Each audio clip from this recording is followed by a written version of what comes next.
வார்த்தையை கொட்டாத, வீணான வளவள வளவள வளவளன்னு மணி கணக்கா சிலர் பேசிக்கிட்டு இருப்பாங்க. என்னப்பா சொல்ல வார, ஒண்ணுமே தெரியாது. ஆனா மணிக்கணக்கா பேசிக்கிட்டே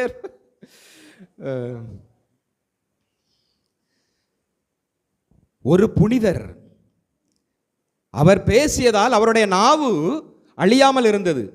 இன்னொரு புனிதர் பேசாமல் மௌனம் காத்ததால் அவருடைய நாவு அழியாமல் இருந்தது. அப்ப பேசிய புனிதர் நாவு அழியாமல் இருந்தது யாரு? அந்தோனியார். கிபி 1231 ஆண்டு அவருடைய கல்லறை திறக்கப்பட்டது. உடலெல்லாம் அழிந்து விட்டது. அப்ப அவருடைய நாக்கு மட்டும் அழியாமல் அப்படியே இருந்தது. உடனே புனித பொனவஞ்சூர் சொல்றாரு, கடவுளை அறிவித்த, கடவுளை புகழ்ந்த இந்த நாவை கடவுள் அழியாமல் பாதுகாத்தார்.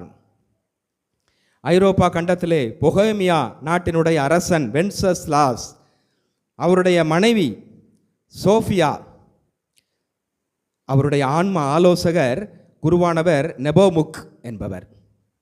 ஒரு நாள் அரசன் வென்சஸ்லாஸ் அந்த குருவானவர், ஆன்மீக குருவானவர் அணுகி, நம்ம மனைவி நல்லவளா கெட்டவளா, ஆன்மீக குருலாம் வச்சிருக்கிறாரு, எதுவுமே தப்பே பண்ண மாட்டாளோ, சரி அவருடைய ஆன்மீக குருகிட்ட கேட்டுடலாம் அப்படின்ட்டு ஆன்மீக குரு நெபோமுக்கு அணுகி, என் மனைவியினுடைய பாவ அறிக்கையை வெளியிடுங்கள் அப்படின்னு சொல்லி கேட்குறார்.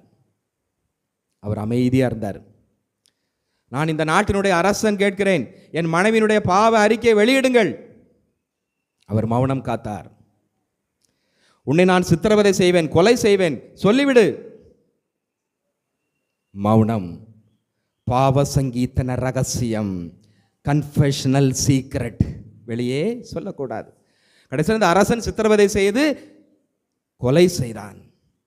1383 ஆண்டு அவர் கொல்லப்பட்டார். அந்த குருவானவர் 330 ஆண்டுகள் கழித்து அவருடைய கல்லறையானது தோண்டி எடுக்கப்பட்டது. எடுத்து பார்க்கும் பொழுது உடலெல்லாம் அழிந்து விட்டது, அவருடைய நாக்கு மட்டும் அழியாமல் அப்படியே இருந்தது. 1729 ஆண்டு 13ஆம் பெனடிக்ட், திருத்தந்தை 13ஆம் பெனடிக்ட் அவருக்கு புனிதர் பட்டம் கொடுத்தார்.